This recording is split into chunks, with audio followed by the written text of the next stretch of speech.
हमने डिमांड करी थी भाई, या तो गवर्नर साहब आए, उनका एक प्रोटोकॉल होता है, गवर्नर साहब नहीं आते, हमेशा आते हैं कलेक्टर साहब। अगर गवर्नर साहब के ओएसडी खुद आए हैं, ये तो बहुत अच्छी, ये बड़ी बात है समाज के लिए। हम केवल पूरे स्वर्ण समाज की तरफ से सरकार एक ही निवेदन करना चाह रहे हैं, हमारे बच्चों का जो भविष्य खराब किया जा रहा है, हम कतई स्वीकार नहीं करेंगे, चाहे हमें सरकार का तख्ता बदलना पड़े। आज हमने कसम ली, हम आपके माध्यम से राष्ट्रपति तक बात पहुंचाना चाह रहे, प्रधानमंत्री को भी नहीं, राष्ट्रपति हमारे यहाँ का सर्वोच्च होता है। हमारे बच्चों ने ऐसा क्या बिगाड़ा है जो हमारे बच्चों के खिलाफ इस तरीके का कानून लाया जाएगा जिससे हमारा बच्चा जन्मजात अपराधी घोषित हो रहा है। जन्मजात अपराधी मानते, अंग्रेजों के समय कई सारी जातियों को जन्मजात अपराधी घोषित किया गया कि ये जातियां जन्मजात अपराधी है। क्या अंग्रेजों का राज है? हम साहब इस संविधान से चलने वाले लोग हैं और संविधान में सबसे बड़ा अधिकार है समानता का अधिकार, और इस समानता के अधिकार को हमारा हनन किया जा रहा है। समान शिक्षा का अधिकार हमें प्राप्त है, उसको हमसे दूर किया जा रहा है। हायर एजुकेशन में हमारे बच्चों को हायर एजुकेशन से दूर के 4 गुना फीस भरते साहब, और फिर भी हम प्रताड़ित हो रहे हैं।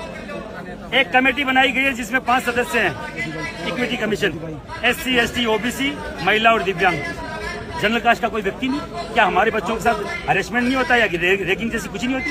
या हमारे बच्चों को जाति सूचक शब्द नहीं बोले जाते? वो कहाँ जाके अपनी शिकायत करेगा? वहाँ उसको सुनने वाला ही कोई नहीं है। अगर उसके साथ मारपीट होती है, चाहे उसके साथ रैगिंग होती है, उसको सुनने वाला ही नहीं। जमा कराना होता है, आपको पता है? ये उसमें रूल में मैं आपके खिलाफ SC ST का मुकदमा करा सकता हूँ, पता है? शिकायत भी करता है, नहीं पता तो मैं आपको बता देता हूँ। हमारे बच्चों के खिलाफ कार्रवाई होगी और 7 दिन में मैंडेटरी है कि उसके खिलाफ SC ST का मुकदमा दर्ज होगा, जेल जाएगा और बाकायदा रेजिस्ट्रेशन होगा। किसी कॉलेज में एडमिशन नहीं होगा, और अगर किसी कॉलेज ने 7 दिन में कार्रवाई नहीं करी तो उस कॉलेज का उसका रजिस्ट्रेशन निलंबित हो जाएगा। इतने बड़े कानून, हमने ऐसा कौन सा गुनाह कर दिया हमारे बच्चों ने? 80 साल तक हमने तो किसी जाति बिरादरी के बच्चों को जाति पूत की मित्रता नहीं करी साहब, किसी ने नहीं करी क्यों आज तक? विद्या के मंदिर में इस तरीके का साहब कतई सही नहीं है। हम लोग इसको लागू नहीं होने देंगे। कहीं पे भी किसी भी स्तर पर जाना पड़े, आप राज्यपाल महोदय को हमारे ज्ञापन दीजिए कि राष्ट्रपति तक हमें पहुंचाएं और हमारे साथ न्याय करें। हम पूरे देश में जाएंगे सर। आपका जो भी ज्ञापन है गवर्नर साहब आगे भाई पाल सिंह मकराना, पाल सिंह मकराना, जय भवानी, जय भवानी।